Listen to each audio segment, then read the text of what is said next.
চিরকাল তাই হয়েছে। 15ই আগস্ট পতাকা তোলা হয়েছে, তারপর কিছু হয়েছে নাকি?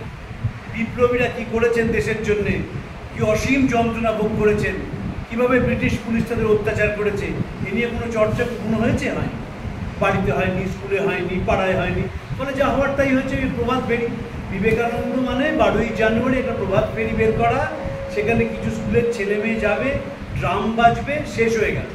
বাকি দিনটা তিনি কী করেছিলেন সেটি আমরা জানি না। ধরুন আজকে যারা এখানে নাচ গানের স্কুলের জন্য সভাটা সরিয়ে ঘরে আনতে হয়েছে, তারা যে খুব একটা বিবেকানন্দ সম্বন্ধে জানেন তা নয়, জানলে দেখতেন তারা কিন্তু ওখানে অনুমতি দিয়েছেন অনুষ্ঠান করা।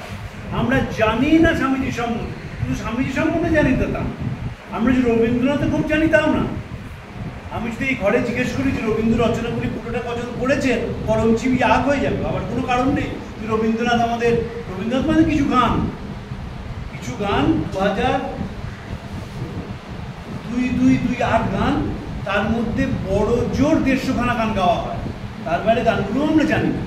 রবীন্দ্রনাথের প্রবন্ধ আমরা জানি না, স্কুলে কিছু পাঠ্য বইতে কবিতা ছিল বলে জানি, তারপরে আর জানার সৌভাগ্য আমাদের হয় না।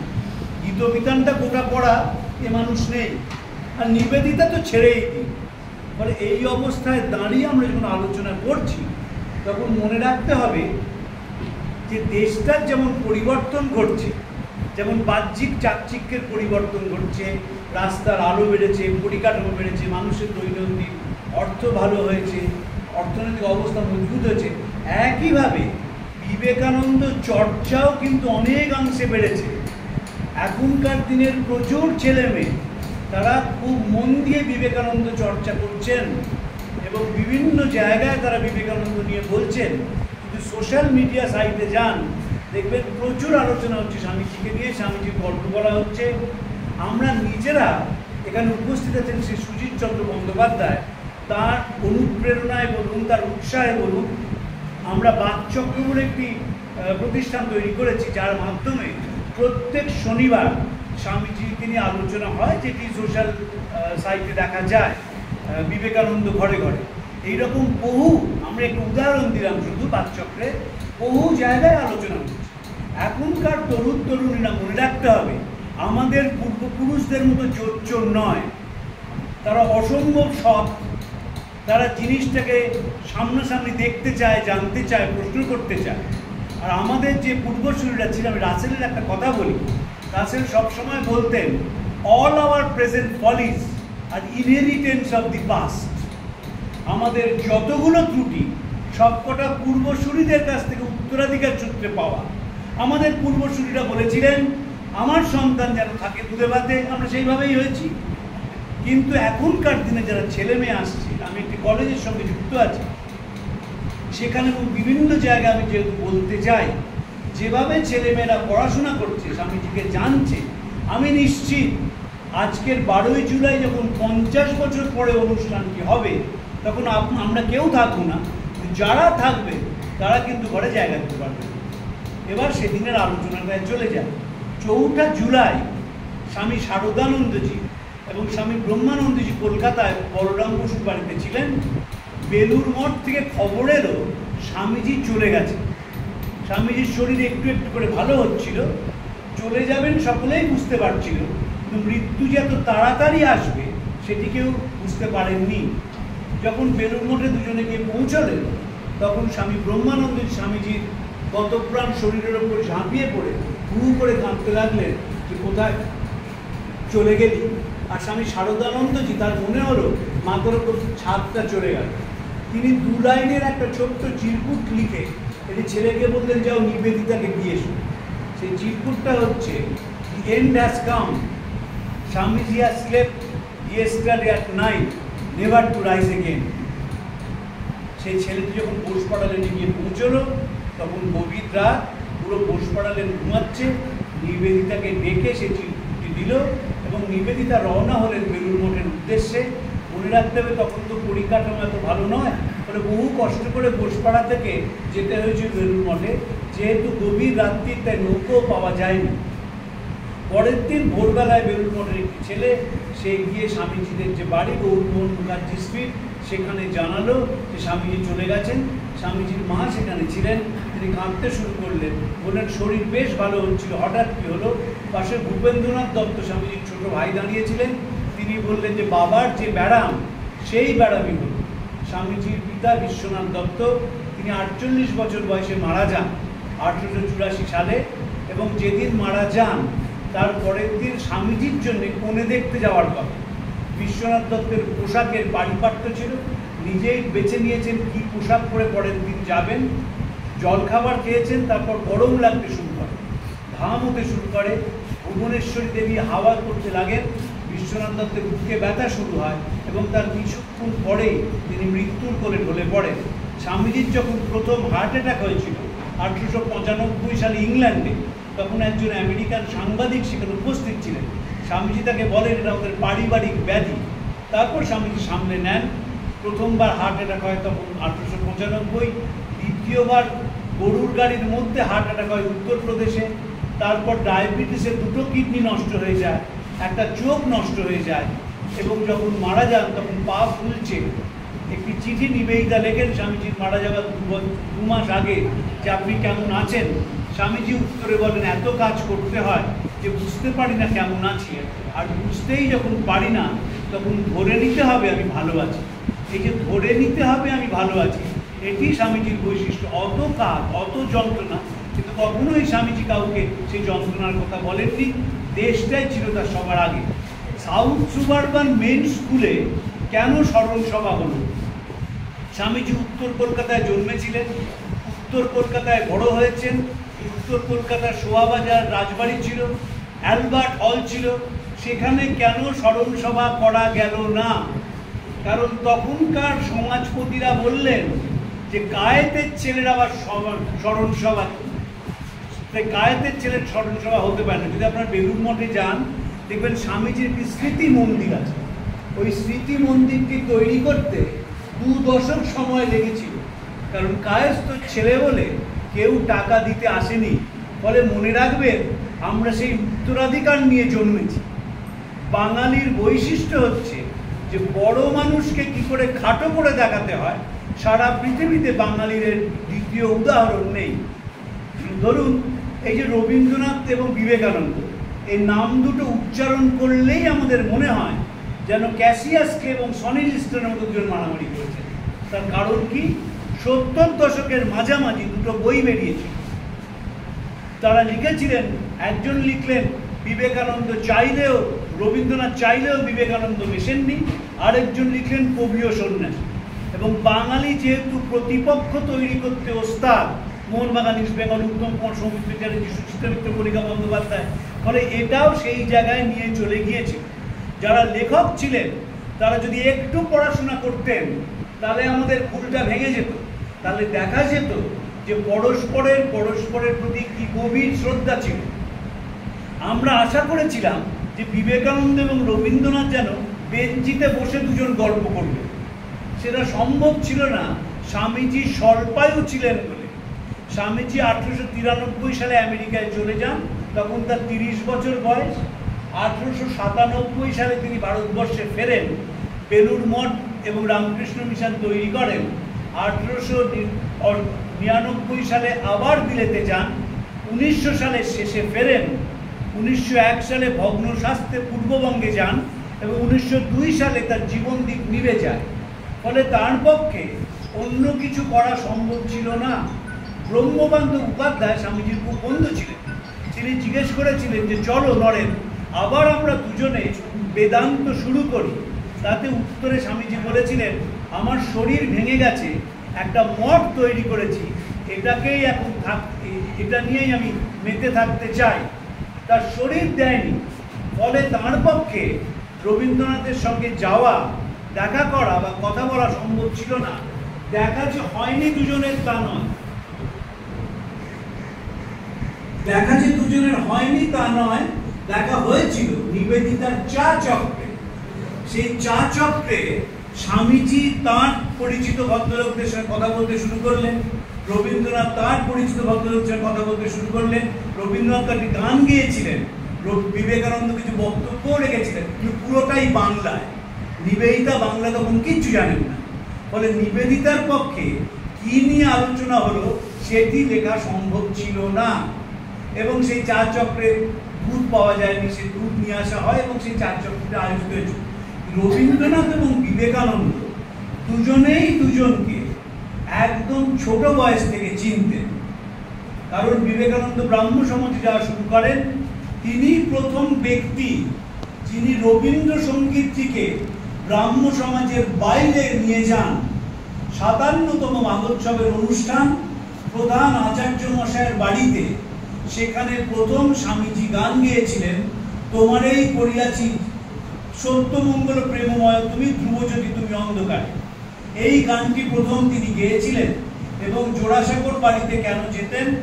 কারণ রবীন্দ্রনাথের ভাইপো তিনি বিবেকানন্দের সহপাঠী ছিলেন। ফলে অসংখ্যবার স্বামীজি জোড়াসাঁকোয় গেছেন।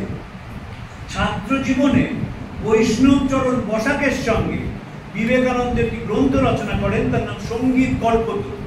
সেই সঙ্গীত কল্পতরুতে শুধুমাত্র সঙ্গীত নিয়ে লেখা নয়, কি করে বাদ্যযন্ত্র রক্ষণাবেক্ষণ করতে হয়, কি করে গলা সাধতে হয়, সেটিও লেখা রয়েছে। এছাড়া ৬৪৯ জন কবির গান তাতে রয়েছে। তাতে এবং তানসেনেরও গান আছে, তেমনি যে কবি তার থেকে মাত্র ২ বছরের বড় তারও গান তিনি নিয়েছেন। এবং কি করে গলা সাধতে হয় সেটি বোঝাতে ভৈরব রাগে রবীন্দ্রনাথের গানের দুকলি তিনি ব্যবহার করেছেন সঙ্গীত কল্পতরু। এবং রবীন্দ্রনাথের কাছে জোড়াসাঁকোতে অনুমতি নিতে গিয়েছিলেন যাতে তার গান তিনি ব্যবহার করতে পারেন। মজার কথা হচ্ছে সত্যেন্দ্রনাথ এবং জ্যোতিরিন্দ্রনাথ তাদের গান স্বামীজি ব্যবহার করেছিলেন, কিন্তু তাদের কোনো অনুমতি নেননি। এর থেকেই বোঝা যায় যে ২ বছরের বড় কবির প্রতি রবীন্দ্রনাথ স্বামীজির কতখানি শ্রদ্ধা ছিল। মনে রাখতে হবে, নরেন্দ্রনাথ যখন শ্রীরামকৃষ্ণের কাছে যাতায়াত শুরু করেন তখন তিনি দেখেছিলেন যে শ্রীরামকৃষ্ণ আধ্যাত্মিক গান ছাড়া শোনেন না। তাকে তিনি রবীন্দ্রনাথের গান শুনিয়েছিলেন। মহাসিংহাসনে বসি তোমারেই করিয়াছি জীবনের ধ্রুবতারা, আমরা যে শিশু অতি অতি ক্ষুদ্র মন। দুর্ভাগ্যের বিষয়, মাস্টার মশাই মহেন্দ্রনাথের ঠাকুর বাড়ির প্রতি রিজার্ভেশন ছিল। তাই যখন কথামৃতে আমরা গানগুলো পাই, কোথাও লেখা নেই গানগুলো রবীন্দ্রনাথের লেখা। আমরা জানি বলে বলতে পারি, না জানলে বোঝার কোনো উপায় নেই মাস্টার মশাই রিজার্ভেশনের জন্য। আসলে প্রত্যেকের মধ্যেই তো কিছু কিছু শর্টকামিংস থাকে, ত্রুটি থাকে। মাস্টার মশাইয়ের ছিল, তিনি ব্রাহ্ম সমাজকে খুব একটা বেশি সহ্য করতে পারতেন না। ফলে রবীন্দ্রনাথের গান তিনি ব্যবহার করেছেন কথামৃতে, কিন্তু লেখক যে রবীন্দ্রনাথ সেটি নেই। এবং শ্রীরামকৃষ্ণ গানটি শুনে বলেছিলেন যিনি লেখক তার আধ্যাত্মিক শক্তি আছে। বয়স কত তখন? তখন তো বয়স হচ্ছে যখন শ্রীরামকৃষ্ণ চলে যান তখন তো স্বামীজির বয়স ২৩, রবীন্দ্রনাথের বয়স ২৫। ফলে যখন গান শোনাচ্ছেন তখন ২০ থেকে ২৫-এর মধ্যে লেখা একজন কবির গান। সেই গানের এতখানি তার দার্শনিক ভিত্তি ছিল এবং স্বামীজির গলাটি এত চমৎকার ছিল, তিনি সেই গান শ্রীরামকৃষ্ণকে শুনিয়েছিলেন। একটি অনুষ্ঠানে রবীন্দ্রনাথ নিজে রিহার্সাল দিয়েছিলেন স্বামীজি। লীলাবতীর বিয়ে কৃষ্ণকুমার মিত্রের সঙ্গে। কৃষ্ণকুমার মিত্র ছিলেন রাজনারায়ণ বসুর জামাই এবং লীলাবতীর বিয়েটি ব্রাহ্ম মন্দিরে হয়। রবীন্দ্রনাথ দেবেন্দ্রনাথের অনুরোধে ৬টি গান রচনা করেন এবং একটি দল তৈরি করেন, যে দলের মধ্যে দিয়ে রিহার্সাল দিয়ে সেই গানগুলো তিনি তৈরি করে দেন। সেই দলে ছিলেন লিড সিঙ্গার নরেন্দ্রনাথ দত্ত, ছিলেন অন্ধ চুনিলাল, ছিলেন ডক্টর সুন্দরী মোহন দাস এবং নৃপেন্দ্রনাথ চট্টোপাধ্যায়। পরে লীলাবতী লিখছেন যে বিয়ের দিনে নরেনবাবু খুব সুন্দর গান গেয়েছিলেন। এবার চিন্তা করুন, মানুষ চোখকে ছবিটা আঁকুন, পিয়ানোয় রবীন্দ্রনাথ গান তোলাচ্ছেন আর গানটি তুলছেন বিবেকানন্দ। ব্রাহ্ম সমাজে যেতেন তো খুবই যেতেন এবং সেই দুটি গান আমরা পাই। একটা হচ্ছে দুই হৃদয়ের নদী আর শুভ দিনে এসেছো তোরে। এই গান দুটি রবীন্দ্রনাথ এই বিবাহ উপলক্ষে লিখেছিলেন এবং সেখানে তিনি স্বামীজিকে গান শুনিয়েছিলেন, গান শুনেছিলেন, গানের কোথায় কি ত্রুটি সেটা ঠিক করে দিয়েছিলেন ইত্যাদি। যখন শ্রীরামকৃষ্ণ মারা গেলেন, যখন স্বামীজিরা চলে গেলেন বরানগরে, যেখানে দারিদ্র নিত্য সঙ্গী, সেখানেও মাঝে মাঝে গানের আসর বসত। দারিদ্র কেমন ছিল স্বামীজির মেজ ভাই মহেন্দ্রনাথ সেটি সম্বন্ধে লিখেছেন। বলছেন যে ঘর চাপা দিয়ে সাধনা করতে বেশি মানুষকে দেখা যায় না। ঘরে সবাই কৌপিন পরে থাকতেন, বাইরের কেউ এলে তাহলে একটি চাদর পরে তার সঙ্গে গিয়ে দেখা করতেন। খাওয়ার মধ্যে ছিল একটি বড় বাটিতে তেলাকুচোর ঝোল, আর পাশে ভাত, এক বুড়ো আঙুল চুবিয়ে সেই ঝোল চোষা হচ্ছে আর এক গড়াস ভাত খাওয়া হচ্ছে। এইরকম দারিদ্র ছিল। কিন্তু যেদিন কোথাও থেকে একটু দুধ পাওয়া যেত, সেদিন নরেন্দ্রনাথ সকলকে বলতেন, একটু বল পাচ্ছ তো? যেটি দেখবার মতো ছিল সেটা হচ্ছে পঠন পাঠন এবং গান বাজনা। স্বামী অবেদানন্দজির সঙ্গে তখন কালী, তার সঙ্গে স্বামীজির প্রায় বেদান্ত নিয়ে তর্ক হতো। স্বামী রামকৃষ্ণানন্দজি, শশী মহারাজ, তিনি বেলা 4টে বেজে গেছে, তখনও তর্ক শেষ হচ্ছে না। কিন্তু তারপর তাদের সে তর্ক থেকে তুলে স্নান করিয়ে খাবার ব্যবস্থা করতে। কালী বেদান্তিকে, এই যে অবেদানন্দজিকে অবেদবাদী বৈদান্তিকের নাম স্বামীজি দিয়েছিলেন অবেদানন্দ, তার কারণ যে বেদান্তের খুব বড় পণ্ডিত ছিলেন, দীর্ঘদিন আমেরিকায় ছিলেন। 1896 সালে আমেরিকায় চলে যান, প্রথমে ইংল্যান্ডে, পরে আমেরিকায়। 1921 সালে এদেশে ফেরেন। দীর্ঘ তার প্রবাস জীবন আমেরিকায়। তখনকার দিনে সবচেয়ে বড় যারা পণ্ডিত ছিলেন, Nikola Tesla, Thomas Alva Edison, William James, এরা সকলেই ব্যক্তিগত বন্ধু ছিলেন স্বামী অবেদানন্দজি। তার যে বেদান্তের মঠ রয়েছে উত্তর কলকাতায় রাজকৃষ্ণ স্ট্রিটে, যদি যান তাহলে দেখবেন একটি গ্রামাফোন যেটি এডিসন তাকে উপহার দিয়েছিলেন, সেই গ্রামাফোনটি এখনো চলে, সেখানে গান শোনা যায়।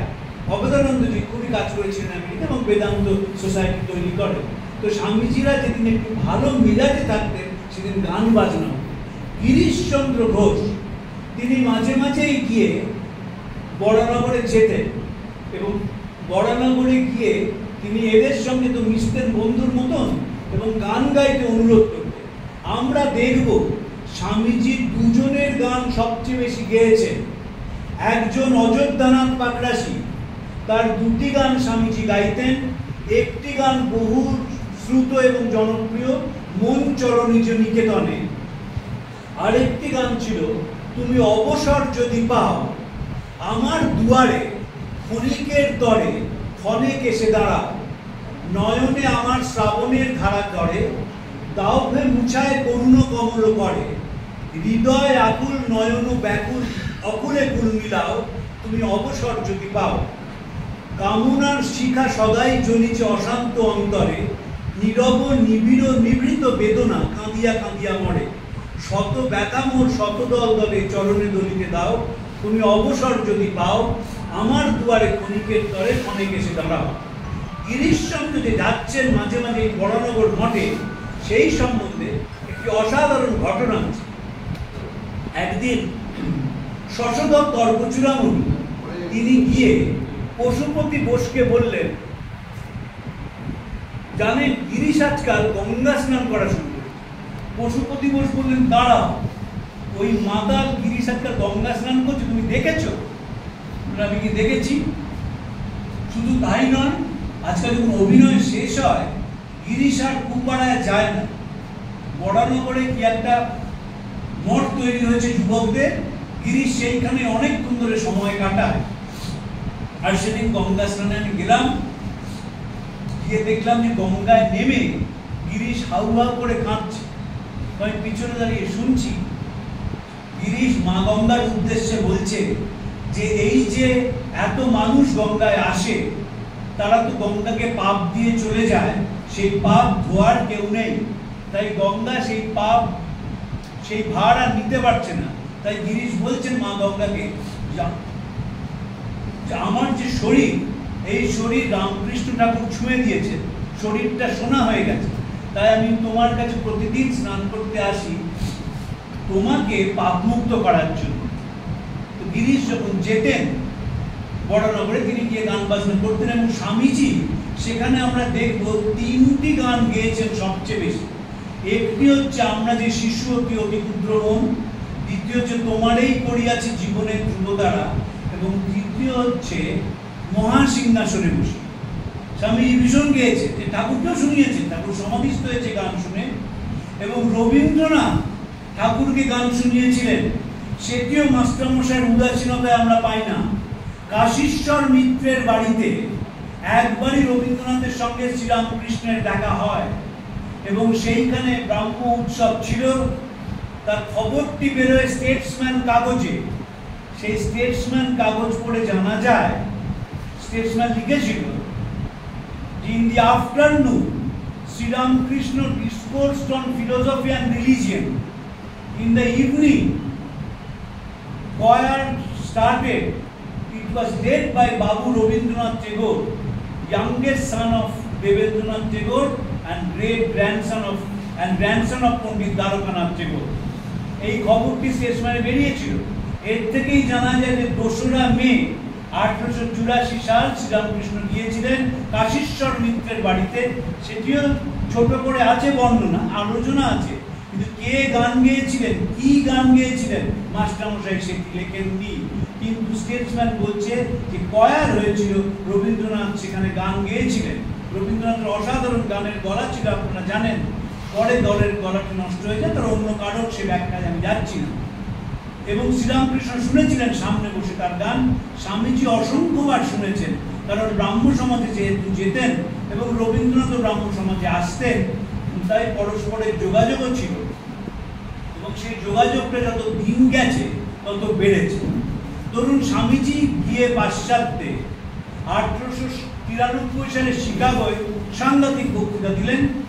গোটা দেশ জেগে উঠল, ইন্ডিয়ান মিরার কাগজ লিখল, কিন্তু রবীন্দ্রনাথ একটা লাইনও লিখলেন। বাঙালি পণ্ডিতরা খোঁজবার চেষ্টা করলো যে কেন রবীন্দ্রনাথ লিখলেন না। এটাই হচ্ছে আলোচনার বিষয়। সবকিছু কি লিখে জানাতে হয় নাকি? সবকিছু কি লিখতেই হবে নাকি? কে বলেছে? বরং স্বামীজি চলে যাওয়ার বেশ কিছুদিন পর 1909 সালে ভারতী পত্রিকায় রবীন্দ্রনাথ বিবেকানন্দের একটি মূল্যায়ন করেছিলেন। এর থেকে ভালো মূল্যায়ন আর কারুর পক্ষে করা সম্ভব হয়নি।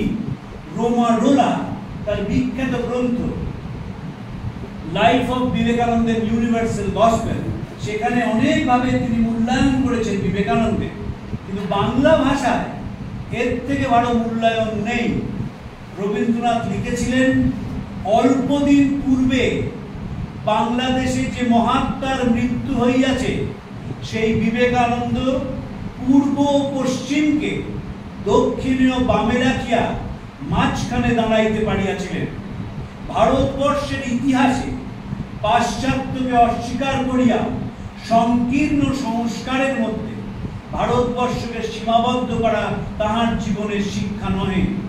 গ্রহণ করিবার, সৃজন করিবার, মিলন করিবার অপূর্ব প্রতিভা তাহার ছিল।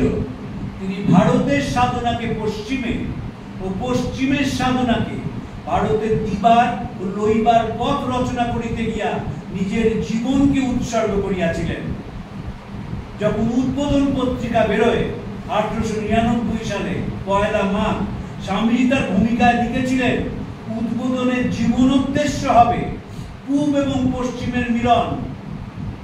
বলেছিলেন, যা কিছু তমগুণী তা রেখে লাভ কি, আর যা সত্যগুণী তার জয় ঠেকাবে কে। এবং এই পূব পশ্চিমের মিলনের কথা বারবার স্বামীজি বলেছেন। স্বামীজি বলছেন, পাশ্চাত্য থেকে কারিগরি এবং প্রযুক্তি আনতে হবে, বিনিময়ে আমরা দেব আমাদের আধ্যাত্মিকতা।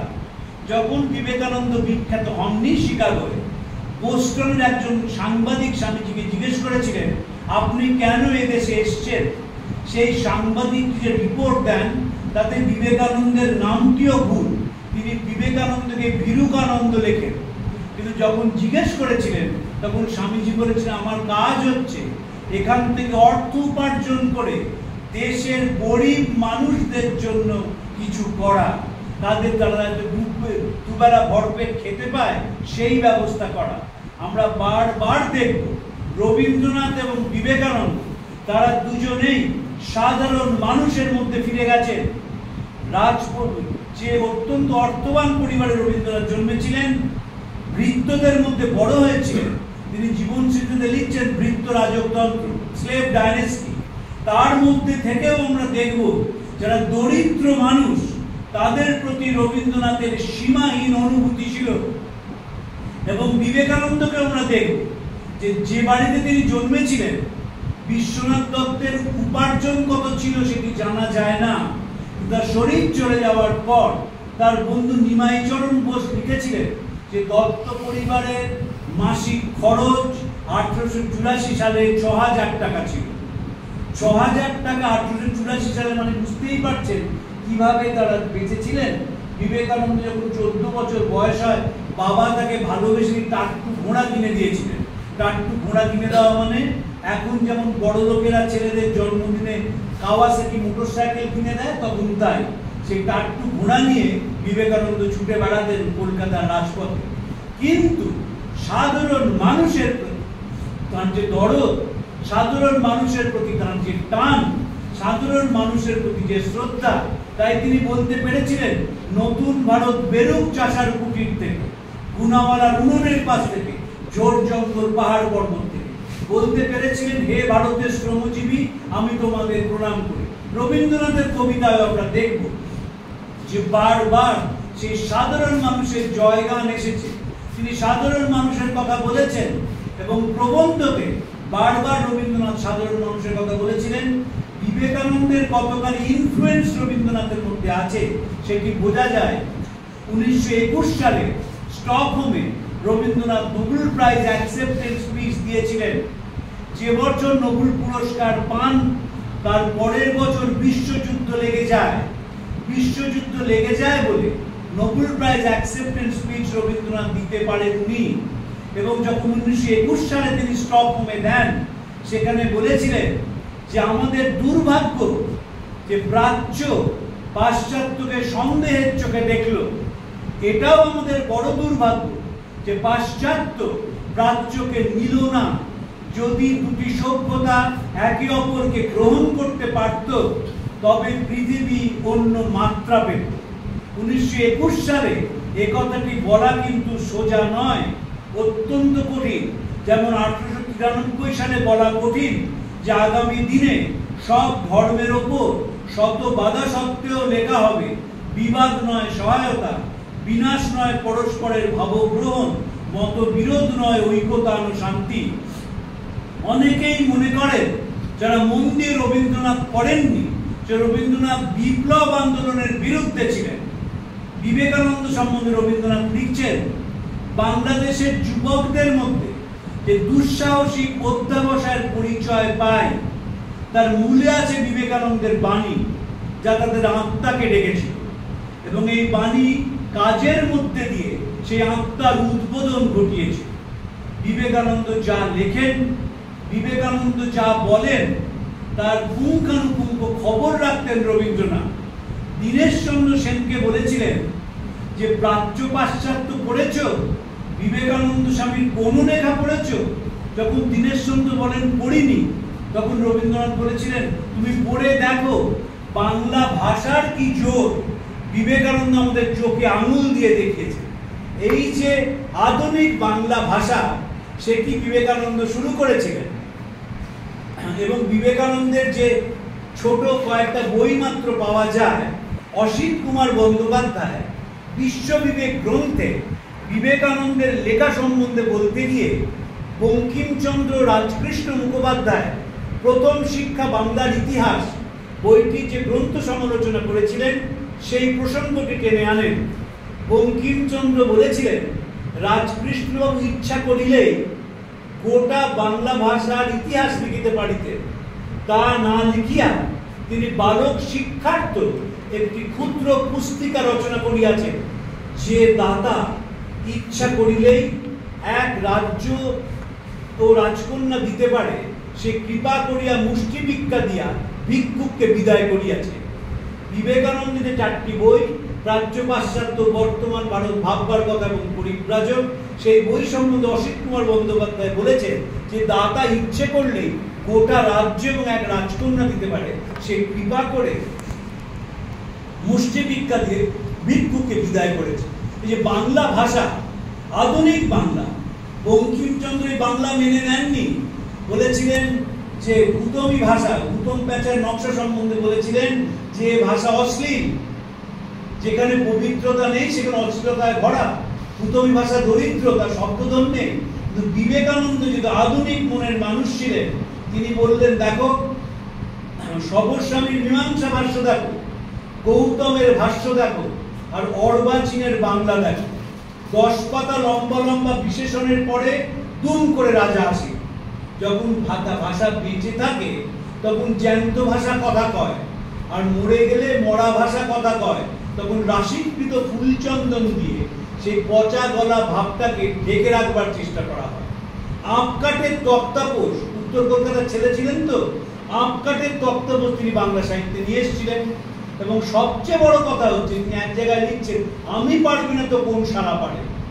এই যে প্রাকৃত ভাষা, সেটিও বাংলা ভাষায় বিবেকানন্দ নিয়ে এসেছিলেন। এবং ভাষা যে ইস্পাতের মতো হবে, তাকে দুমড়ে মুচড়ে যেভাবে খুশি ব্যবহার করা যায়, ব্যবহার করা যাবে, রবীন্দ্রনাথ সেটি পড়েছিলেন। তাই বলছেন বাংলা ভাষার কি জোর, বিবেকানন্দ সেটি আমাদের চোখে আঙুল দিয়ে দেখিয়ে দিয়েছেন। আমরা দেখব, আমরা প্রায় একটা কথা বলি যে রোমারোলাকে নাকি রবীন্দ্রনাথ বলেছিলেন যে ভারতবর্ষকে যদি জানতে চাও তাহলে বিবেকানন্দকে পড়ো। এটি কোথাও রোমারোলাকে বলেননি, এটি কোথাও বলেননি। রোমারোলার যে বই পাওয়া যায়, ভারতবর্ষ সম্বন্ধে যে ডায়েরি পাওয়া যায়, কোথাও পাওয়া যায় না। এই কথাটি রবীন্দ্রনাথ ওকাকুরাকে বলেছিলেন। জাপানি শিল্পী যখন কলকাতায় আসেন, তিনি যখন বিবেকানন্দের কাছে যান, তিনি যখন জীবন নিয়ে নানা কথা বলেন, তখন স্বামীজি বলেন আমার শরীর ভেঙে গেছে, তুমি জোড়াসাঁকোয় রবীন্দ্রনাথ ঠাকুরের কাছে যাও, তিনি এখনো জীবনের মধ্যে আছেন। তারপর বোধগড়া ঘুরে আসেন ওকাকুরা রবীন্দ্রনাথের বড় দলের সঙ্গে।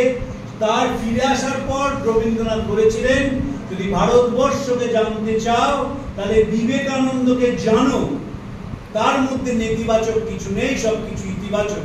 আমাদের দুর্ভাগ্য যে কয়েকজন মানুষ তারা এটি রোমারোলার নামে চালিয়ে দিয়েছেন, এবং যেহেতু তারা নিজেরা কোনো সোর্স পাননি, তাই বলেন স্বামী অশোকানন্দ নাকি এই কথাটা বলেছিলেন, ওকাকুরাকে বলেছিলেন। কারণ ওকাকুরা এসেছিলেন 1901 সালে বিবেকানন্দকে জাপানে যাওয়ার জন্য নিমন্ত্রণ করতে। শরীর এতটাই ভেঙে গেছে যে তার পক্ষে জাপানে যাওয়া সম্ভব ছিল না, তাই তিনি ওকাকুরার নিমন্ত্রণ প্রত্যাখ্যান করেন। ওকাকুরার সঙ্গে স্বামীজি গভীর বন্ধুত্ব ছিল এবং জীবনের শিক্ষা চেয়েছিলেন। ব্রহ্মবন্ধ উপাধ্যায় তিনি শান্তিনিকেতনের মাস্টারমশাই ছিলেন। হাওড়া স্টেশনে যখন এসে পৌঁছন তখন খবর পান আগের দিন বিবেকানন্দ মারা গেছে। তিনি একটি মন্তব্য করেছিলেন স্বামীজি সম্বন্ধে, ব্যথা যদি কখনো শরীরেরই হয় তাহলে তা বিবেকানন্দের শরীর ধারণ করবে। যে ব্যথা যদি শরীরেরই হয় তাহলে সেটি বিবেকানন্দের শরীর। এই যে মানুষের প্রতি সীমাহীন দরদ, এটি দুজনেই পেয়েছিলেন উপনিষদ থেকে। রবীন্দ্রনাথ খুব যত্ন করে উপনিষদ পড়েছিলেন তার পিতৃদেব দেবেন্দ্রনাথের কাছে। উপনিষদের মূল কাজ হচ্ছে মানুষকে ভয় শূন্য করা। উপনিষদ ভয় শূন্যতার কথা বলে। যখন যমের মুখোমুখি হয়ে জিজ্ঞেস করেছিলেন যে তুমি আমাকে জীবনের কথা বলো, তখন যম যখন ভয় শূন্য হওয়ার কথা বলেছিলেন। আমাদের তো মৃত্যু ভয় পুড়ে পুড়ে খায় প্রতি মুহূর্তে, এবং উপনিষদ বলে যে ফিয়ার অফ ডেথ তুমি জয় করতে পারবে। গোটা উপনিষদ, সবকটা উপনিষদ তাই নিয়েই বলা। এবং বিবেকানন্দ যে বিপ্লবীদের ডাক দিয়েছিলেন, সেই ডাকের মধ্যে ভয় শূন্য হওয়ার কথা বলা ছিল। তাই বিপ্লবীরা আমরা দেখব হাসতে হাসতে ফাঁসির মঞ্চে নিজেদের দেশমাতার কাছে নিজেদের আত্মবলিদান দিয়েছিলেন। আমরা তো সব নামী বিপ্লবীদের জানি। আমি একজন অনামী বিপ্লবীর কথা বলছি, রামকৃষ্ণ বিশ্বাস। তার কাছে দেখা করতে গিয়েছিলেন প্রীতিলতা ওয়াদ্দেদার, একবার দুবার নয়, অনেকবার। তিনি আলিপুর সেন্ট্রাল জেলে বন্দী ছিলেন। প্রীতিলতা যেদিন, দুজনেই ছিলেন চট্টগ্রামের বাসিন্দা। প্রীতিলতা ম্যাট্রিকুলেশন পরীক্ষায় মেয়েদের মধ্যে প্রথম হয়েছিলেন এবং ছেলে মেয়েদের মধ্যে মিলিয়ে ষষ্ঠ হয়েছিলেন। বেথুন কলেজে তিনি ফিলোসফি পড়তে চলে আসেন চট্টগ্রাম থেকে এবং মাসিক 20 টাকা জলপানি পেয়েছিলেন। তারপর তাকে চট্টগ্রাম থেকে চিঠি আসে যে রামকৃষ্ণ রয়েছে জেলে, তুমি দেখা করতে যাও। যেদিন প্রথম প্রীতিলতা দেখা করতে যান, সেদিন যে ব্রোচটা পড়েছিলেন সেই ব্রোচের মধ্যে বিবেকানন্দের মুখ ছিল। রামকৃষ্ণ চিঠি লেখেন, আমি অত্যন্ত খুশি যে তুমি বিবেকানন্দের ব্রোচ পড়েছ। মনে রাখবে, বিবেকানন্দ হচ্ছেন আমাদের দেশে পলিটিক্যাল অ্যান্ড স্পিরিচুয়াল গুরু। তিনি বলেছিলেন যে তিনি হচ্ছেন নেতা, এবং বিবেকানন্দের যে রাজনীতি ছিল, তিনি বলেছিলেন before giving any political ideas first deluge the land with spiritual ideas. আগে আধ্যাত্মিকতায় দেশটাকে ভরে দাও। যখন বলা হলো আপনি কংগ্রেসে যোগ দেন না কেন, বলেন যোগ দিতেই পারি, কালকে স্বাধীনতা আসবে, তোরা সেই স্বাধীনতা রাখতে পারবি? 1895 সালে একদিন দুপুরে খাওয়ার পরে স্বামী শারদানন্দ এবং মহেন্দ্রনাথকে বললেন যে দেশটা এরা কি করছে, কংগ্রেস হাউডের মতো চিৎকার করছে, দেশের মানুষকে স্বাধীন ঘোষণা করতে বলো। সব দেশে সেই স্বাধীন ঘোষণাপত্র তারা পাঠাক, ব্রিটিশ পুলিশ গুলি চালাক, আমার গায়ে লাগুক, আমেরিকানরা খেপে যাবে, তখন এরা বুঝবে কার গায়ে হাত পড়েছে। সেটা ছিল 1895 সাল। 1901 সালে হেমচন্দ্র ঘোষ তার কয়েকজন বন্ধুকে নিয়ে স্বামীজির সঙ্গে ঢাকায় দেখা করেন এবং জিজ্ঞেস করেন, স্বামীজি কিভাবে ব্রহ্মচর্য পালন করব সেটি আপনি আমাদের জানান ইত্যাদি। স্বামীজি পাইপ খাচ্ছিলেন, খাওয়ার পর স্বামী তো পাইপ খেতেন। বিরক্ত হয়ে বললেন, শোন, পরাধীন জাতের মাতৃশ্রাদ্ধের কোনো অধিকার নেই। যে লুঠেরারা তোর মাকে অত্যাচার করছে, আগে তাদের দেশ থেকে বিদায় কর, দেশের মানুষকে স্বাধীন ঘোষণা করতে বল, ব্রিটিশ পুলিশ গুলি চালাক, দেশে রক্তগঙ্গা বয়ে যাক, আর প্রথম বুলেটটা এসে লাগুক আমার বুকে। এমন কোন সশস্ত্র আন্দোলনের কেউ নেই যিনি বিবেকানন্দের দ্বারা অনুপ্রাণিত হননি, কারণ দেশটাকে এইভাবে ভালোবাসা আর কারোর মধ্যে দেখা যায় না। আমরা দেখব সিটিশন কমিটি যখন রিপোর্ট তৈরি করছে, তখন তারা দুজনের নাম বলেছে রামকৃষ্ণ দেবের নাম, বলেছেন এই মানুষটি মানুষের মধ্যে শ্রদ্ধার বীজ ঢুকিয়ে দিয়েছেন। আর বিবেকানন্দ মৃত্যুর পরে ভয়ঙ্কর হয়ে উঠেছেন। বিবেকানন্দ যখন বিলেত যাচ্ছেন প্রথমবার, তখন জাপানে তার সঙ্গে জামশেদজি টাটার পরিচয় হয়, এবং জামশেদজি টাটা একটি দেশলাই তৈরির কারখানা গিয়ে দেখেন যে প্লেন ক্লোজ পুলিশরা সেখানে অনুসরণ করে চলেছে বিবেকানন্দকে। তিনি স্বামীজিকে বলেন টিকিট পাল্টাতে হবে, কারণ ক্ষেত্রীর মহারাজা বম্বে থেকে ইয়োকোহামা থেকে নিউ ইয়র্কে টিকিট কেটে দিয়েছিলেন। বলেন টিকিট পাল্টাতে হবে। দুজনে পার্টলি কার্গো এবং পার্টলি প্যাসেঞ্জার শিপের টিকিট কাটেন টাটা, পাশাপাশি কেবিনে দুজন থাকেন এবং গিয়ে পৌঁছান ভ্যাঙ্কুভারে। নিউ ইয়র্কে তখন পুলিশ দাঁড়িয়ে আছে বিবেকানন্দকে গ্রেফতার করার জন্য, এবং বিবেকানন্দের যে চিঠি তিনি লিখতেন, তিনি অলি সেরা বুলকে লিখছেন, এরা তো সুসভ্য জাত, তাহলে কেন আমার চিঠি এরা খুলে পড়ে। স্কটল্যান্ড ইয়ার্ড রামকৃষ্ণ সম্বন্ধে বলেছিলেন, এই যে তিনি মা করছেন, মনে রাখতে হবে মা কালী রামকৃষ্ণের কোনো ব্যক্তিগত আরাধ্যা দেবী নন, রামকৃষ্ণের মা আসলে দেশমাতা। যে দেশমাতা এইটি নতুন ভাবে সাহেবরা বুঝতে পেরেছিল, ঠিক সেই এক জায়গায় ধরেছিলেন রবীন্দ্রনাথ। রবীন্দ্রনাথ তো আপনারা জানেন ব্রাহ্ম সমাজের নিয়ম কানুন থেকে বেরিয়ে এলেন, বলেন ধরাচূড়া থেকে নিজেকে মুক্ত করলাম। রবীন্দ্রনাথ লিখলেন, যখন শিলাইদহে গেছেন তখন নিবেদিতা এবং সিস্টার ক্রিশ্চিন গেছেন, সেখানে রবীন্দ্রনাথ গোড়া উপন্যাস লিখেছেন এবং শেষে দেখালেন যদিও গোড়া আইরিশ, হাজার চেষ্টা করেও কিছুতেই সে দেশকে ভালোবাসতে পারল না। নিবেদিতা চাপ দিতে শুরু করলেন। দীনবন্ধু অ্যান্ড্রুসকে রবীন্দ্রনাথ লিখলেন, মার্গারেটের চাপে পড়ে আমাকে শেষটা পাল্টাতে হলো। এবং 1906 সালে যখন বিবেকানন্দের জন্মদিন পালন হচ্ছে বেলুড় মঠে, অভিমান করে নিবেদিতা গেলেন না, সেদিন বক্তা ছিলেন রবীন্দ্রনাথ। ক্ষিতিমোহন সেনের একটি চমৎকার স্মৃতিকথা আছে। তিনি উদ্বোধনে লিখেছিলেন 1892 সালে কয়েকজন ব্রাহ্মণের সঙ্গে স্বামীজির দেখা হয় বেনারসে। তারা স্বামীজিকে দেখেই বলে, নরেনবাবু একই চেহারা করেছেন, কোথায় সেই কুচনো ধুতি, বার্নিশ করা জুতো, গায়ে বেনিয়ান, এখানে মুন্ডিত মস্তক, হাতে লাঠি, গেরুয়া পোশাক, আমরা কিন্তু আপনার গান শুনবই। স্বামীজি তাদের নিয়ে যান তার বন্ধু যজ্ঞেশ্বর তেলির বাড়িতে। তিনি খুব ভালো পাকওয়াজ বাজাতে পারতেন। খ্যাতিমান 1906 সালে উদ্বোধন পত্রিকায় লেখেন যে সেদিন স্বামীজি রবীন্দ্রনাথের মরিল মরি শুনিয়েছিলেন। এই যে মরিল মরি গান আপনারা জানেন, ধ্রুপদাঙ্গের গান, অসাধারণ গান, সেটি স্বামীজি প্রায় গাইতেন। এবং বিদেশে মহেন্দ্রনাথ লিখছেন তিনি গুনগুন করে নানা রকমের দেশি গান গাইতেন, যেটি শুধুমাত্র শ্যামা সঙ্গীত নয়। আসলে ভারতবর্ষকে রবীন্দ্রনাথ এবং বিবেকানন্দ চিনেছিলেন। ভারতবর্ষ মানে সেটি লুকিয়ে আছে সাধারণ মানুষের মধ্যে।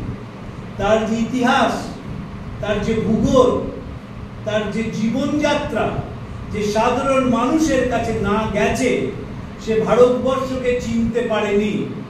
স্বামীজি চলে গেলেন 1902 সালে। নিবেদিতার সঙ্গে রবীন্দ্রনাথের তখন গভীর বন্ধুত্ব হয় এবং নিবেদিতার সঙ্গে রবীন্দ্রনাথের বন্ধুত্ব হয় 2 থেকে 6। এই 4 বছর মাত্র রবীন্দ্রনাথ 48টি স্বদেশ পর্যায়ের গান লিখেছিলেন। তারপরে আর কোনোদিন লেখেননি। 1902 সালে শুরু করেছিলেন, 6 সালে শেষ করে দেন মোট 48টি গান। এবং আমি বিশ্বাস করি যদি বিবেকানন্দ বেঁচে থাকতেন এবং দেখতেন রবীন্দ্রনাথ এইভাবে লিখছেন, যেদিন নোবেল পুরস্কার পান সেদিন দৃঢ়ভাবে আমি বিশ্বাস করি যে বিবেকানন্দ জোড়াসাঁক হয়ে চলে যেতেন। তার কারণ 1900 সালে প্যারিস কংগ্রেসে যখন জগদীশ চন্দ্র বসু ইলেকট্রিসিটি নিয়ে বলছেন, সেই সভায় বিবেকানন্দ উপস্থিত ছিলেন এবং দর্থহীন ভাষায় তিনি জগদীশ চন্দ্রকে প্রশংসা করেছেন তার গুরু ভাইদের চিঠিতে, এবং বলছেন এই কায়স্থ দম্পতি যেখানেই যান সেখানেই সম্মান অর্জন করেন। নিবেদিতা রবীন্দ্রনাথের প্রথম কাবলিয়ালা অনুবাদ করেন। জগদীশ চন্দ্র চিঠি লেখেন রবীন্দ্রনাথকে, তোমাকে আমি বীরভূমের ভূত হয়ে থাকতে দেব না, তোমাকে আমি আন্তর্জাতিক করে ছাড়ব। রবীন্দ্রনাথ বলেন, কে আমার লেখা অনুবাদ করছে? সে কি মিসেস উইলসন? জগদীশ চন্দ্র বলেন, যিনি অনুবাদ করছেন তিনি নাম প্রকাশে অনিচ্ছুক, তাই নামটি তোমায় জানাচ্ছি না। সেই কাবলিয়ালা অনুবাদ করা হয়। অলি সেরাবুলকে নিবেদিতা চিঠি লেখে যে অনুবাদ তো হয়েছে, কিন্তু খুকি শব্দটা আমি ঠিক মতন অনুবাদ করতে পেরেছি বলে আমার মনে হয় না। অসাধারণ সেই চিঠি নিবেদিতার লেখা অলি সেরাবুলকে। এবং তারপরে অবনীন্দ্রনাথের কাছ থেকে রটেনস্টাইন বইটি পান, কাবলিয়ালা পান, এবং ইয়েটসকে পরে নিবেদিতা চিঠি লেখেন, যার কবিতা তোমায় পাঠালাম, মনে রাখবে তিনি শুধুমাত্র কবি নন, তিনি একজন ঋষি। ভারতবর্ষ বারবার এই ঋষিদের কাছে ফিরে গেছে। যখনই ভারতবর্ষের সভ্যতার সংকট হয়েছে তখন ভারতবর্ষ ঋষিদের কাছে আশ্রয় নিয়েছে। স্বামীজি বলছেন যে ভারতবর্ষের যে ইতিহাস, সেই ইতিহাস রাজা মহারাজদের নয়, সেই ইতিহাস ঋষিদের ইতিহাস। বাস্তবিক আপনাকে যদি আমি জিজ্ঞেস করি যে কবিরের সময় বেনারসে কে রাজা ছিলেন, আপনি বলতে পারবেন, কবিরের কথা বলতে পারবেন। যদি জিজ্ঞেস করি যে গুরু নানক যখন ছিলেন তখন পাঞ্জাবের রাজার নাম বলুন তো, কি বলতে পারবেন না। অন্যান্য পাশ্চাত্য দেশে রাজার নামে ইতিহাস হয়, আর আমাদের দেশে ঋষির নামে ইতিহাস হয়। অদ্ভুত। আপনি শ্রীরামকৃষ্ণের সমকালে যারা ছিলেন তাদের বাঁচিয়ে রেখেছেন রামকৃষ্ণের জোরে। রামকৃষ্ণের জোরে তারা বারবার ইতিহাসে ফিরে এসছেন। এই যে ভারতবর্ষ, সেই ভারতবর্ষ উপনিষদের কথা সর্বোচ্চ কণ্ঠে ঘোষণা করেছে। এবং রবীন্দ্রনাথ যখন বিদেশে গেছেন, যখন তিনি বিভিন্ন মানুষের সঙ্গে মিশেছেন, যখন আইনস্টাইনের সঙ্গে মিশেছেন, যখন অন্যান্য পণ্ডিতদের সঙ্গে মিশেছেন, তখন আমরা বারবার দেখব রবীন্দ্রনাথ উপনিষদের জায়গায় ফিরে গেছেন। আর বিবেকানন্দ বেদান্ত সম্বন্ধে বলছেন, আমার কাজ হচ্ছে বনের বেদান্তকে ঘরের কোনায় নিয়ে আসা। এবং এখন যে আধুনিক রবীন্দ্র চর্চা হয়, সেই চর্চাটি কিন্তু গানকে ঘিরে নয়, প্রবন্ধকে ঘিরে। রবীন্দ্রনাথের যে প্রবন্ধ, সেই প্রবন্ধের মধ্যে বারবার তিনি মানুষের এবং ভারতবর্ষের জয়গান করেছেন। রবীন্দ্রনাথ বিবেকানন্দ সম্বন্ধে তিনি দুটি অদ্ভুত মন্তব্য করেছিলেন। বলেছিলেন তিনি যে আর কয়েক বছর বাঁচতেন তাহলে নিজেই ঝেঁটিয়ে সব কুসংস্কার দূর করে দিতেন। স্বামীজি এক জায়গায় বলছেন, যদি ভারতবর্ষকে বাঁচতে হয় তাহলে পুরোহিতদের কাছ থেকে দেশ থেকে বাঁচতে হবে। বললেন ব্রাহ্মণদের সব বঙ্গোপসাগরে ফেলে দিয়েছো। তারপর বলছেন না না, বঙ্গোপসাগরে ফেলো না, আটলান্টিকে ফেরত দিয়েছো, না হলে শান্তিরা ডাঙায় চলে আসে। কেন বলেছিলেন? তিনি দেখেছিলেন প্রিস্টক্রাফট, পুরোহিত তন্ত্র কি ভয়ঙ্কর হতে পারে। তিনি যখন দক্ষিণ ভারতে যান, তিনি দেখেছিলেন তার কদর্য রূপ। তাই বলছেন, যদি এমন কোন দেশ গড়া যায় যেখানে ব্রাহ্মণের জ্ঞান, ক্ষত্রিয়ের শৌর্য বীর্য, শূদ্রের বৈশ্যের সম্প্রসারণ ক্ষমতা এবং শূদ্রের সাম্যের আদর্শ বজায় আছে, অথচ তার দোষগুলো নেই, সেটাই হবে পৃথিবীর শ্রেষ্ঠ দেশ। জোসেফিন ম্যাকলাউডকে চিঠি লিখছেন যে ভারতবর্ষের ওপর দিয়ে নানা সভ্যতা বয়ে গেছে এবং এই সভ্যতা শিখিয়েছে ভারতবর্ষকে ত্যাগই শ্রেষ্ঠ মন্ত্র।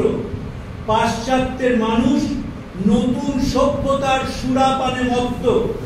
যদি এই দেশ থেকে বাঁচাতে হয় তাহলে এদের ত্যাগে ফিরে আসতে হবে। শেষ চিঠি লেখেন স্বামীজি ন্যান্সি হ্যান্সব্রোকে, এবং ন্যান্সি হ্যান্সব্রোকে তিনি বলেন যে জাপান যদি আধ্যাত্মিকতার পিছনে না যায়, দেশটার কি হবে আমি বুঝতে পারছি না। 1902 সালে যে আশঙ্কা বিবেকানন্দ করেছিলেন, 2024 সালে সেই আশঙ্কা অক্ষরে অক্ষরে মিলে গেছে। পাশ্চাত্যের মানুষ বুঝতে পারছে পরিকাঠামো, শারীরিক উন্নতি, অর্থনৈতিক বিকাশ কোনোদিন মনে শান্তি দেবে না যদি না নিবৃত্তির পথে সে যায়। আমরা জ্ঞাতসারে বা অজ্ঞাতসারে রবীন্দ্রনাথ এবং বিবেকানন্দকে অনুসরণ করে চলেছি। আজকে এই সভা শেষ হওয়ার পরে যদি কোনো ডাক্তারবাবুর কাছে যান, তিনি প্রথমে নিবৃত্তি মার্গের কথা বলবেন। বলবেন মাংসটা খাবেন না, বলবেন তেল চর্বি খাবেন না, তো নিবৃত্তির পথ না মানেই নিবৃত্তি। এগুলোকে ছেড়ে দাও, এগুলো ছেড়ে দিয়ে তুমি সুস্থ দেহে সুস্থ মনে অনেক দিন বাঁচো। তাই সুস্থ দেহে সুস্থ মনে যদি বাঁচতে হয়, আমাদের বিবেকানন্দ রবীন্দ্রনাথের কাছে আসতে হবে। নিবেদিতাকে রবীন্দ্রনাথ অনেক বেশি দিন পেয়েছিলেন। 1900 যখন স্বামীজি চলে যান 1902, তারপর অনেক দিন নিবেদিতা বেঁচেছিলেন, বেশ কিছুদিন বেঁচেছিলেন, 44 বছর তার শরীর চলে যায়। নিবেদিতা সম্বন্ধে রবীন্দ্রনাথ অদ্ভুত মন্তব্য করেন, দুটি সেলফ কন্ট্রাডিক্টরি মন্তব্য। নিজে যখন নোবেল পুরস্কার পান, তখন ম্যানচেস্টার গার্ডিয়ানের একটি রিপোর্টার কলকাতায় আসেন, তিনি আইরিশ। তিনি জিজ্ঞেস করেন রবীন্দ্রনাথকে, আপনার নিবেদিতা সম্বন্ধে কি মনে হয়? রবীন্দ্রনাথ উত্তরে বলেন, she never considered me to be a nationalist. She was arrogant. I have no respect for Nivedita. এটা 1913 সালে রবীন্দ্রনাথ বলেন। রবীন্দ্রনাথ জীবনের শেষ ইন্টারভিউ দেন রানীচন্দ্রকে, শরীর চলে যাওয়ার 4 মাস আগে। রানীচন্দ্র আবার জিজ্ঞেস করেন নিবেদিতার কথা। রবীন্দ্রনাথ বলেন, ইমোশন বলে একটি ইংরেজিতে কথা আছে, এর কোনো সঠিক বাংলা নেই। এর সঙ্গে যখন আদর্শ যোগ হয় তখন সে বড় সুন্দর অবস্থা। নিবেদিতা ইমোশনের সঙ্গে আদর্শকে মেলাতে পেরেছিলেন, ভালোবাসতে পেরেছিলেন তার দেশকে, দেশের মানুষকে, দেশের ইতিহাসকে, তার গুরুকে। তিনি যখন আওয়ার পিপল বলতেন, তার কথার মধ্যে যে আত্মীয়তার সুর বাজত, আমার মধ্যে তা কখনো বাজে না। সে ছিল লোকমাতা, শিখাময়ী। আমি কৃতার্থ আমার সঙ্গে মার্গারেট এলিজাবেথ নোবেলের পরিচয় হয়েছিল। অবনীন্দ্রনাথের একটি অসাধারণ বর্ণনা আছে। নিবেদিতাকে নেমন্তন্ন করেছেন রবীন্দ্রনাথ, কলকাতার অনেক গণ্যমান্য ব্যক্তি সেখানে আছেন। অবনীন্দ্রনাথ নেমন্তন্ন করতে বেরিয়ে গিয়েছিলেন এবং বলছেন তিনি যখন ঘরে প্রবেশ করলেন তখন মনে হলো যেন ঘরে চন্দ্রোদয় ঘটেছে। নিবেদিতার পরনে সাদা গাউন, গলায় রুদ্রাক্ষের মালা, চুলে সবে পাক ধরতে শুরু করেছে। অবনীন্দ্রনাথ লিখছেন কি তার গুরুর রূপ, নিবেদিতার রূপ তার গুরুকেও ছাপিয়ে যায়। প্রত্যেক রোববার নিবেদিতার বাড়িতে একটা ব্রেকফাস্ট গ্যাদারিং হতো। সেই ব্রেকফাস্ট গ্যাদারিং এ যেতেন স্টেটসম্যান পত্রিকার এডিটর এবং তার স্ত্রী এস.কে. র্যাডক্লিফ এবং তার স্ত্রী, দুজনেই ছিলেন নিবেদিতার বন্ধু, সস্ত্রীক জগদীশচন্দ্র এবং রবীন্দ্রনাথ। এবং খুব সাদামাটা ব্রেকফাস্ট ছিল। সকালের যে গল্প শুরু হতো সেই গল্পটা বিকেল গড়িয়ে সন্ধ্যে গিয়ে পৌঁছত। মাটিতে বসে খাবার খেতে হতো এবং আলোচনা হতো এই ভারতবর্ষকে নিয়ে। মনে রাখতে হবে পরাধীন ভারতবর্ষ 1903 বা 4 সাল, সেখানে প্রত্যেক দিন কয়েকজন মানুষ ভারতবর্ষের ইতিহাস, ভারতবর্ষের ঐতিহ্যকে নিয়ে আলোচনা করছে। আসলে ভারতবর্ষের কাছে না ফিরে এলে চলবে না। এখন যে গোটা পৃথিবী আমার দিকে তাকাচ্ছে ওটা G20-র জন্য নয়, আমাদের দেশে কিছু জামা কাপড় বিক্রি করতে পারবে বলে নয়। পাশ্চাত্য হাড়ে হাড়ে বুঝছে যদি বেদান্ত না যায় তাহলে সভ্যতাটা কয়েক বছরের মধ্যে ধ্বংস হয়ে যাবে। এবং সেখানে তারা যে নতুন দল তৈরি করেছে, তাদের বলা যে SBNR, spiritual but not religious. তারা প্রাতিষ্ঠানিক ধর্মে বিশ্বাস করে না কিন্তু আধ্যাত্মিকতায় বিশ্বাস করে।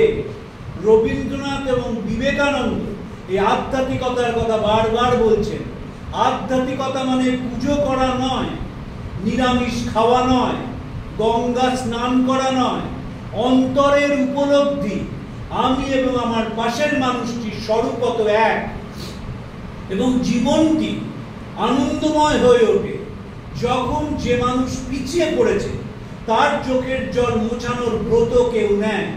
যখন স্বামীজি লেক লুসানে আছেন 1896 সাল, পল ডয়সনের সঙ্গে, বিখ্যাত ইন্ডোলজিস্ট, তিনি সংস্কৃতে কথা বলতেন বলে বিবেকানন্দের সঙ্গে থাকতেন, তখন খবর পেলেন মাইসোরের মহারাজা তার বাড়ির কয়েকটা ঘর খুলে দিয়েছেন অর্থনৈতিকভাবে অনুপ্রসার ছেলে মেয়েদের পড়াবেন। এবং সেইখানে আমরা দেখব যে স্বামীজি চিঠি লিখছেন তাকে, এই জীবন কয়েকদিনের, জীবনের চাকচিক্য কয়েকদিনের, সেই বেঁচে থাকে যে পরের জন্য বেঁচে থাকে, বাকিরা মৃত প্রেত তুল্য। তারপর লিখছেন রাজা আপনার জন্য প্রতিদিন ঈশ্বরের কাছে প্রার্থনা করুন। দারিদ্র এবং অশিক্ষায় নিমজ্জিত লক্ষ লক্ষ ভারতীয়ের জন্য আপনার মন যেন গভীরভাবে অনুভব করে। বিবেকানন্দের খুব কাছে এসেছিলেন সরলা দেবী চৌধুরানী, রবীন্দ্রনাথের ভাগ্নী, ভারতী পত্রিকার সম্পাদিকা। দার্জিলিং থেকে 1897 সালে রামকৃষ্ণ মিশন প্রতিষ্ঠার আগে স্বামীজি এপ্রিল মাসে 2টি চিঠি সরলা দেবী চৌধুরানীকে লেখেন। সেই দ্বিতীয় চিঠিতে তিনি ভারতবর্ষের কথা বলেছিলেন শিক্ষাটাই মূল কথা, শিক্ষা না হলে ভারতবর্ষ জাগবে না। এবং চিঠিটি শেষ করছেন এই বলে, যদি কেউ এই হতশ্রী, লুপ্ত ভাগ্য, পরপদ দলিত, চিরবুভুক্ষিত ও কলহশীল ভারতবর্ষকে প্রাণের সহিত ভালোবাসে তবে ভারতবর্ষ আবার জাগিবে। যবে শত শত নরনারী নিজ ভোগ সুখেচ্ছা ত্যাগ করিয়া দারিদ্র অশিক্ষায় নিমজ্জিত স্বদেশীয় মানুষের উন্নতি কামনা করিবে তবে ভারতবর্ষ আবার জাগিবে। সরলা দেবী চৌধুরানীর একটি আত্মজীবনী আছে, জীবনের জড়াপাতা। সেখানে তিনি বলছেন বিবেকানন্দের মধ্যে ছিল একটা ডিনামাইটের শক্তি, সেই শক্তি একটি স্ফুলিঙ্গ আমার মধ্যে এসে পড়েছে এবং আমাকে নতুন করে মানুষ তৈরি করেছে। রবীন্দ্রনাথ এবং বিবেকানন্দ শেষ করব দুজনের খাদ্য রসিকতা দিয়ে। দুজনেই খেতে খুব ভালোবাসতেন। বলাইচাঁদ মুখোপাধ্যায় তিনি রাত্রিরে গিয়ে পৌঁছেছেন শান্তিনিকেতন, রবীন্দ্রনাথ থেকে খাওয়ায় নেমন্তন্ন করেছেন। অতগুলো পদ থেকে তিনি চমকে গিয়েছিলেন। পশুপতি ডক্টর পশুপতি বসুর লেখায় আমরা, ভট্টাচার্যের লেখায় আমরা পাই, তিনি রবীন্দ্রনাথকে প্রথম স্পঞ্জ রসগোল্লা নিয়ে যান কেসি দাসে। রবীন্দ্রনাথ খেয়ে ভীষণ খুশি হন, শান্তিনিকেতনে নিয়ে যান। যখন পরের বার আসেন বলেন তুমি রসগোল্লা নিয়েছো, জোড়াসাগর বাড়িতে দিয়ে আসেন, সেদিন কেসি দাসের রসগোল্লা শেষ হয়ে গেছে, তাই অন্য দোকানের রসগোল্লা নিয়ে যান। তখন তিনি ডক্টর ভট্টাচার্যকে বলেন সবই করলে খেলুম কিন্তু সেই রসটা পেল না। অত্যন্ত খাদ্যরসিক ছিলেন দুজনে, শুধু খাওয়া নয়, খাওয়ার রসিক ছিলেন তারা। বিবেকানন্দ যখন খেতেন অনশনে অর্ধাশনে দিনের পর দিন কাটিয়েছেন, যখন খেয়েছেন পরিপাটি করে খেয়েছেন। স্বামী নিত্যস্বরূপানন্দজি, তিনি গোলপার্কের রামকৃষ্ণ মিশনের প্রতিষ্ঠাতা সম্পাদক ছিলেন, তিনি সবাইকে বলতেন, আমাকেও বলতেন, যে মিসেস ব্লজেট তাকে বলতেন যে দেখো, এক বিবেকানন্দকে খাইয়ে আনন্দ পেতাম আর তোমাকে খাইয়ে আনন্দ পাই। তো রবীন্দ্রনাথের মধ্যে সেই রসিকতা ছিল। আসলে দুজনেই জীবনকে ভালোবেসেছিলেন। যখন রবীন্দ্রনাথ লিখছেন তুমি সন্ধ্যার মেঘমালা, বিশ্ব চরাচরের তিনি বন্দনা গাইছেন, তখন বিবেকানন্দ লিখছেন অস্ফুট মনো আকাশে জগৎ সংসার ভাসে, ওঠে ভাসে ডোবে কোনো অহংস্রোতে নিরন্তর, নাই সূর্য নাই জ্যোতি নাই শশাঙ্ক সুন্দর। যখন রবীন্দ্রনাথ লিখছেন মহাবিশ্বে মহাকাশে মহাকাল মাঝে ব্যক্তি হারিয়ে যাচ্ছে অনন্তের মধ্যে, শ্রীরামকৃষ্ণ বলছেন নুনের পুতুল সাগর মাপতে গিয়েছিল, হারিয়ে গেল, খবর দিবে কে? ভারতবর্ষ হারিয়ে যাওয়ার কথা বলে মানুষের মধ্যে। এই মানুষই ভারতবর্ষের সংস্কৃতির, ভারতবর্ষের ইতিহাসের দেবতা। যে দেবতার পূজারী ছিলেন রবীন্দ্রনাথ ও বিবেকানন্দ। আপনাদের নমস্কার জানিয়ে আছে।